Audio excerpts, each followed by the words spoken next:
What if the American Revolution failed? What if George Washington had been captured, the colonies surrendered, and the United States never existed? No Declaration of Independence, no Stars and Stripes, no superpower rising in the West. In this timeline, the United States never became independent. The British Empire held onto its 13 colonies, and the world we live in today is entirely different because of it. In our timeline, the American colonies declared independence in 1776 and fought a long, bloody war for freedom. But, in this alternate reality, the revolution ends before it truly begins. In 1775, the Continental Army suffers a crushing defeat in Boston. General Washington is wounded and captured. With their leader gone and supplies dwindling, the rebellion collapses. By 1777, all 13 colonies surrender unconditionally. British rule is reaffirmed, loyalists are rewarded. Rebels are imprisoned or exiled. There is no independence, no republic, just a deeper integration into the Crown's empire. Without the revolution, British North America remains united and continues to grow. Canada and the former American colonies merge under a single administrative banner. The Crown invests heavily in the New World, building infrastructure, fortifying cities, and establishing new trade networks. Slavery, which was already being debated in Britain, is abolished across all colonies by 1830, decades earlier than in our timeline's American South. Without a civil war, the region develops more steadily. The economy remains tied to British industry, but also benefits from the Crown's global reach.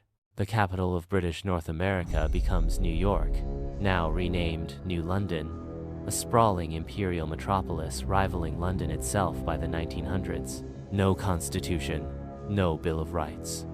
In this timeline, there is no American Constitution, no First Amendment, no foundational doctrine of liberty, separation of powers, or checks and balances. Colonial subjects have rights, but they're granted, not inherent.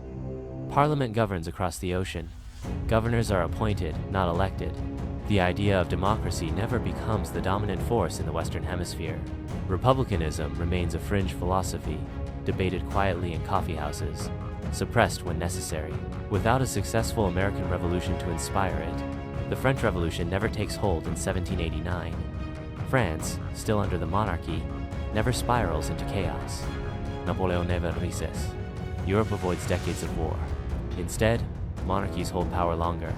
The British Empire, unchallenged by a rival republic in the West, becomes even more dominant, controlling a quarter of the globe well into the 20th century. The sun truly never sets on the British Empire, not in name, not in influence, not in might. In this timeline, industrialization still spreads, but under imperial frameworks. Railroads, factories, and telegraph lines connect the British dominions across 5 continents. Science and technology flourish, but innovation is managed, controlled, and used to strengthen the empire. Rebellions in India, Africa, and the Caribbean are met with swift suppression. In this world, order matters more than freedom. Efficiency is valued above independence. No civil war, no Cold War, no United Nations. Without the U.S. Civil War, the Western Hemisphere sees less internal conflict, but also slower social reform. Racial equality is a distant goal. Women's suffrage comes later. Civil rights are filtered through imperial policy, not grassroots movements. Without the U.S. to challenge Soviet influence, the Cold War never unfolds as we know it. The Soviet Union rises, but faces a united British Empire instead of an American-led NATO. There is no United Nations headquartered in New York. Instead, the Imperial Assembly meets in London, a global governing body made up of appointed representatives, not elected leaders. Without American independence, the culture of the 20th century is entirely different. There is no Hollywood, no Silicon Valley, no American dream. Music, film, literature, these are shaped by British tastes. Rock and roll never spreads like wildfire. Jazz remains a local style in the Caribbean colonies. Hip-hop, if it emerges at all, is seen as underground descent. British English becomes the global standard, along with imperial fashion, cuisine, and etiquette. Thanksgiving is not a holiday. There are no hamburgers, no 4th of July, no Super Bowl. Despite its conservative political structure, the empire harnesses massive technological progress. By 1950, jet travel connects all British provinces. By 1965, the empire launches the first man into orbit, an imperial astronaut bearing the Union flag. By 1980, British engineers land on the moon. The lunar base is named Victoria Station. The space race is not a race. It's a slow, steady march of empire. The Crown claims parts of Mars in the 2000s. Satellites, communication grids, and AI technologies are built with imperial oversight and heavy surveillance. The internet exists, but it's filtered, state-run, and monitored. Not everyone in this world is loyal to the Crown. Across the empire, resistance movements emerge. In North America, secret societies called Republicans meet in hidden rooms, preserving the writings of Jefferson, Paine, and Franklin. They print illegal pamphlets, broadcast pirate radio, leak data on imperial abuses. They don't want chaos, they want what never was: independence, democracy, and the right to self-rule.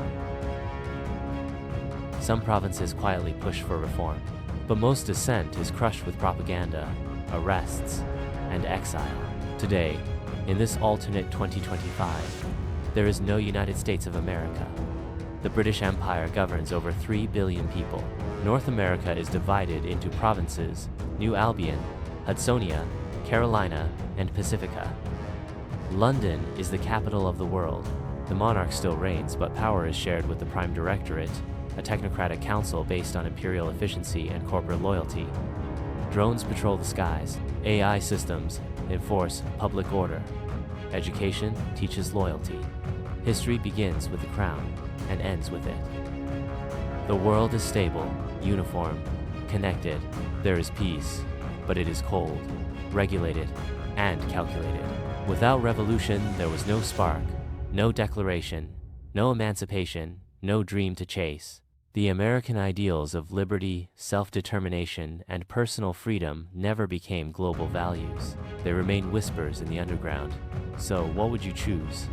A world of imperial peace, guided by order, tradition, and control?